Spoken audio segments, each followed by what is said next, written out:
Chapter 1. Adeline and her father bounced around in the heavy waves in their life raft. The same waves that had smashed their boat now crashed down on top of them. They were lost at sea. Their sailing boat had sunk after being hit by a huge storm. Mr. Lee had a broken arm. Adeline had a cut on her head. "Dad, are you okay?" Adeline cried. "Yes, I'm all right," Mr. Lee said. "Will we be okay in this life raft?" Adeline asked. "I hope so," Mr. Lee replied. "Have we got any food?" Mr. Lee asked. Adeline looked around. She found her lunch box. It had a slice of pizza inside it. "This is all we have to eat," she sighed, "and we have no radio and no maps. Everything was lost overboard." Can you see the QR code on your screen? Set your camera, scan the code to reveal the 3D object. You will see the pizza that Adeline was talking about.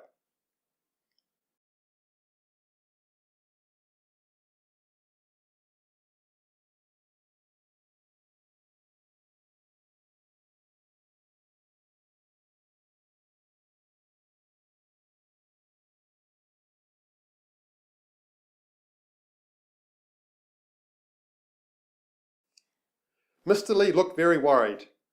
"We are going to have to make that food last a really long time.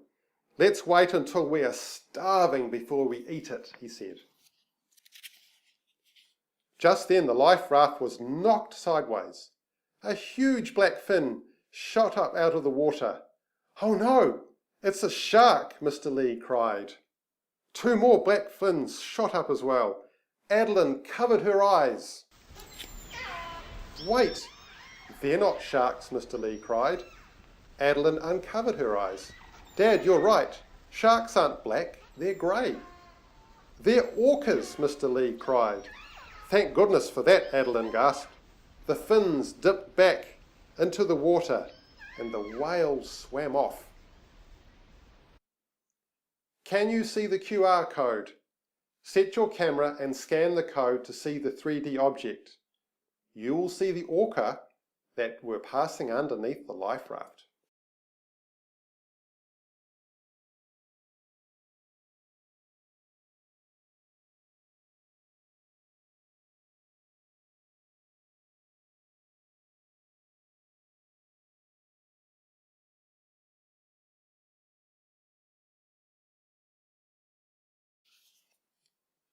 Chapter 2. Dad looked at his watch. "Oh no, this is bad, really bad. It's nearly midnight and no one knows we're out here alone." "Will someone find us?" said Adeline. "They'd better." Dad groaned. "I'd hate to think what will happen if they don't." The life raft drifted for miles out into the darkness. When Adeline awoke the next morning, she was cold and hungry. "Shall we eat the pizza now?" she asked. But just then Mr. Lee saw something out on the water. "Look, look," he cried. Adeline rubbed her eyes. "It's a ship! It's a ship! Have they seen us? Are they coming to rescue us?" Mr. Lee shook his head. "No, Adeline, they can't see us. We're too small to be noticed." "How can we make them see us?" Adeline cried. "We need a flare or a really bright light," Mr. Lee said. Can you see the QR code on your screen? Set your camera, scan the code to see the 3D object. You will see the container ship that they could see from their life raft.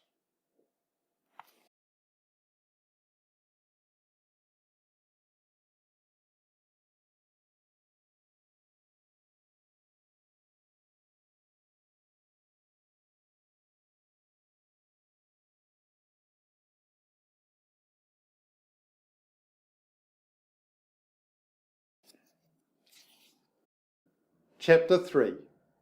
Adeline looked around the empty life raft. "But the emergency pack has been washed away," she said. Suddenly her face lit up. She took the pizza from the foil. "What are you doing?" Mr. Lee said. "Are you going to wave a pizza at them?" "No," Adeline said. I'm going to use the foil to signal the ship. Adeline flattened the foil to make it smooth. See, it looks like a mirror now, she smiled. Adeline held the foil up in the sun. It flashed a reflection of the sunlight across the sea, like a mirror. Good idea, Dad said. After a short while, the ship's crew saw Adeline's flashing signals. The ship's horns sounded loudly to greet them. We're going to be rescued, Mr. Lee cheered, and it's all thanks to you, Adeline. The ship turned towards them. A few minutes later, the ship reached Adeline and her father. The ship's captain welcomed them aboard. You two must be very hungry, he grinned. Yep, Adeline smiled, hugging her father. Now, can we eat the pizza, Dad? Thank you for listening to my story.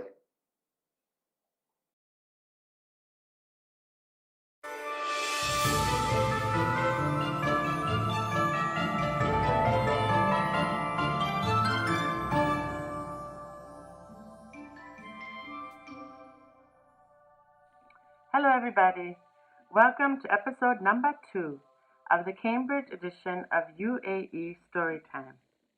We are so excited to be reading you some of our stories today. Remember to make sure you have your phone or a tablet at hand so that you can see the characters come to life in the stories. Don't Give Up Yet by Lori Kubitsile, illustrated by Moni Peters. Oma, Pelo, and Tefo were visiting Grandpa. Is that Pele? Oma asked, pointing at a photo on the shelf. Tefo laughed. No, that's not Pele, he said. He picked up the photo and looked at it. That's my grandpa, playing football in England.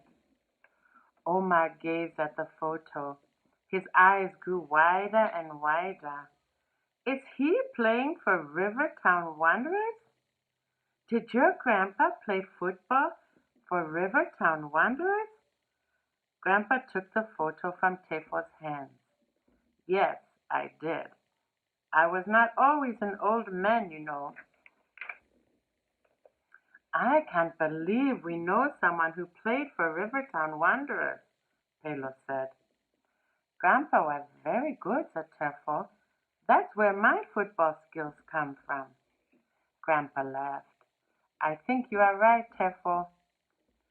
Please tell us about it, Oma said. Tell us what it was like when you played football in England. Ah, so you want to know about the old days, do you? Grandpa asked, opening a large box of photographs. Yes, the boys said together. Grandpa sat back and tried to remember what happened all those years ago. Well, he said, I started playing football when I was a boy, just like you three. In those days, I lived in Botswana, in Africa. Here it is. Home was a beautiful place.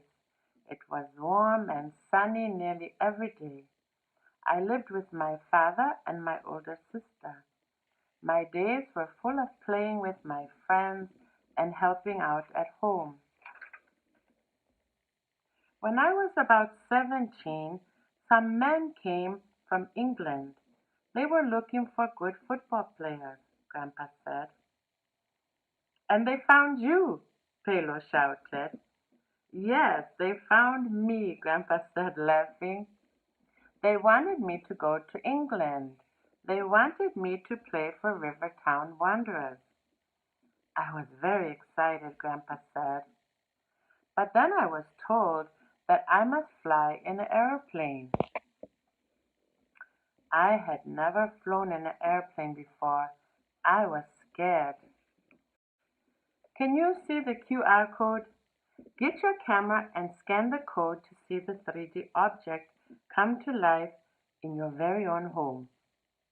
Children, can you see the airplane?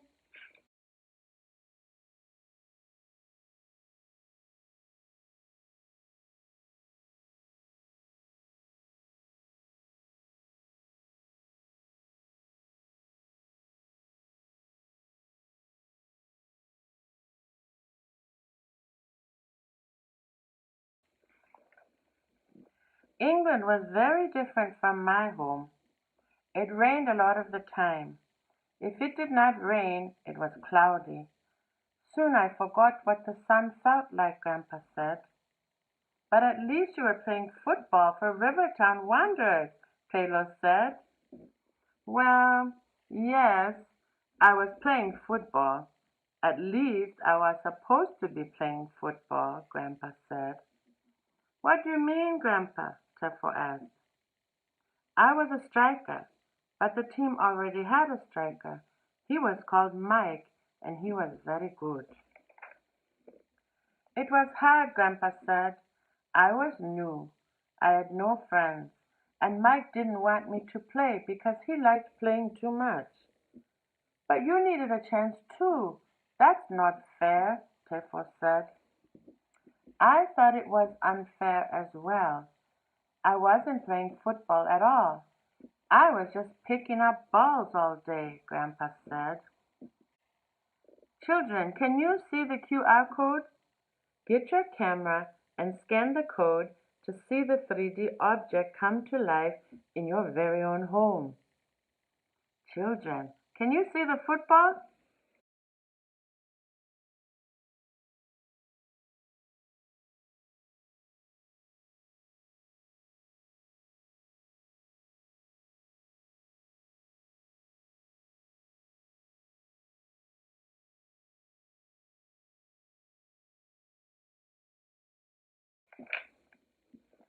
Everything was so different there, Grandpa said. I missed eating my favorite food. I missed the sun. I missed my father and my sister. I felt so alone. Didn't you have any friends? Oma asked. Grandpa nodded. Oh, yes, there was Shakes, the goalie. He was from Africa, too. He told me all new players were made to get the balls. He said he didn't play at all for a full year. Every game I hoped I would get a chance to play, but I never did. Mike was the striker. Coach Reynolds always chose Mike. He never picked me. Grandpa took out another photo and carried on talking. Shakes told me not to worry and that one day I would get a chance. I tried to believe Shakes, but it was hard, Grandpa said. Mike didn't like me being there. He wanted me to get angry enough to go back home. You must have been very sad, Tefo said. I would have gone home, Omar said. Home? Pelo shouted. No, he was playing for Rivertown Wanderers. He couldn't go home. Well, said Grandpa, one day I nearly did go home. That day, the team had won a game. Everyone was happy, but I was not. I hadn't played, so I hadn't won. I was sad and angry. I wanted to go home to my father and my sister, to the life I loved, Grandpa said. I was done. I got out my suitcase and packed all of my things. Can you see the QR code? Get your camera and scan the code to see the 3D object come to life in your very own home. Children, did you see the suitcase?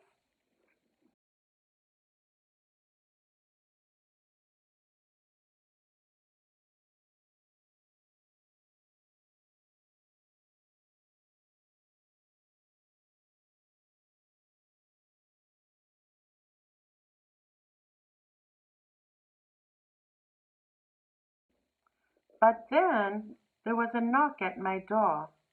I opened it and there was Shakes, he said. Shakes came and sat on my bed. He looked at my case, then at me. Don't give up yet, Shakes said to me. Sometimes the best day is the one just after the storm.